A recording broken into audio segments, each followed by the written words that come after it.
चला तर आता स्पर्धेला सुरुवात करूया. जोरदार टाळ्यांच्या गजरात स्वागत करूया आपल्या पहिल्या अप्सरेचं, उर्मिला कानेटकर हिचं.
खलास खलास.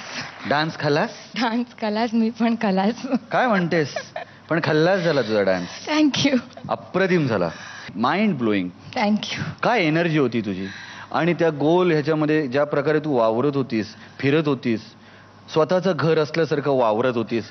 इथे तिथे तिथे तिथे कुठे कुठे गेलीस. स्टेजचा वापर करायला पाहिजे असं म्हणतात, पण म्हणून तिथे इथे खाली. आतापर्यंत मी एक सोफा वापरला होता, आज दोन्ही वापरले. दोन्ही सोफा वापरले. Sofa so good. Sofa so good. Very good. जोरदार टाळ्या. जाणून घेऊया गुरूंचं काय मत आहे. मयूर वैद्य.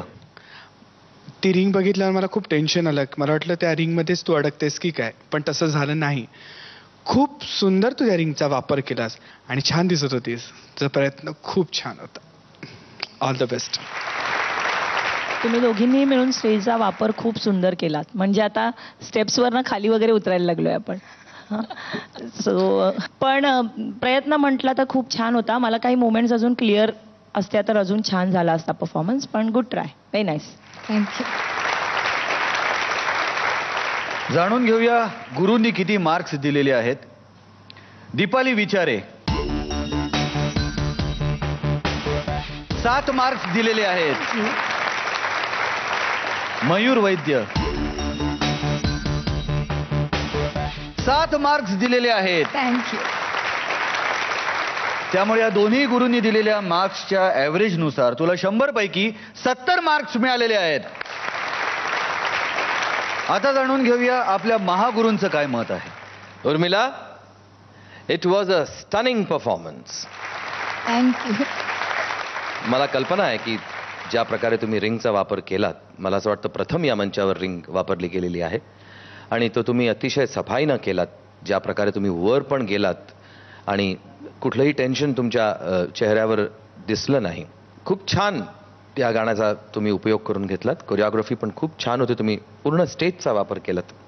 त्या जेव्हा स्टेजवर डान्स करत होत्या तेव्हा मला असं जाणवत होतं की त्यांच्या या बाजूला 8 मुलं आणि त्या बाजूला 8 मुलं आहेत की काय. मला तुम्ही एकटीने हा परफॉर्मन्स देता असं वाटलंच नाही. प्रभाव त्याचा इतका पडला. त्यामुळे I give you kudos. Thank you sir. थोडंसं लक्ष टाईटनेसकडे जर दिलं असतं ना तर अजून जास्त मजा आली असती असं मला वाटलं. त्याचबरोबर जर तो शर्ट फेकायची पण एक स्टाईल असती ना तर जास्त मजा आली असती. तर there are few things here and there. त्याची काळजी घेणं आत्ता तरी फार गरजेचं आहे. तर त्यामुळे काळजीपूर्वक त्याच्यावर लक्ष द्या. And I wish you all the best. Thank you sir.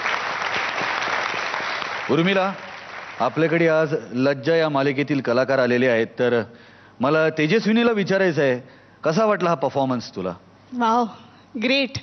तू मला खरंच खल्लास केलंस.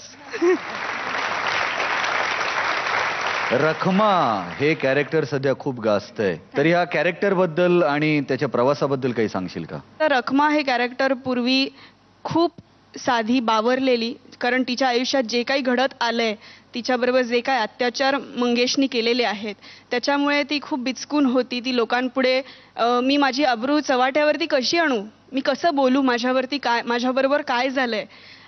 पण तिच्यामध्ये मनस्विनीला बघून तिच्यामध्ये थोडंसं धाडस आलं आणि तिला असं वाटलं की तिने पुढे यावं, तिने बोलावं, कारण तिच्यासारख्या अनेक रखमा या गोष्टीला बळी पडू नयेत किंवा अनेक मनस्विनी अजून जन्माला येऊ नयेत, म्हणून ती पुढे आली, म्हणून ती कोर्टात बोलली आणि म्हणून तिचा प्रयत्न आहे की मंगेश गजाआड जावा.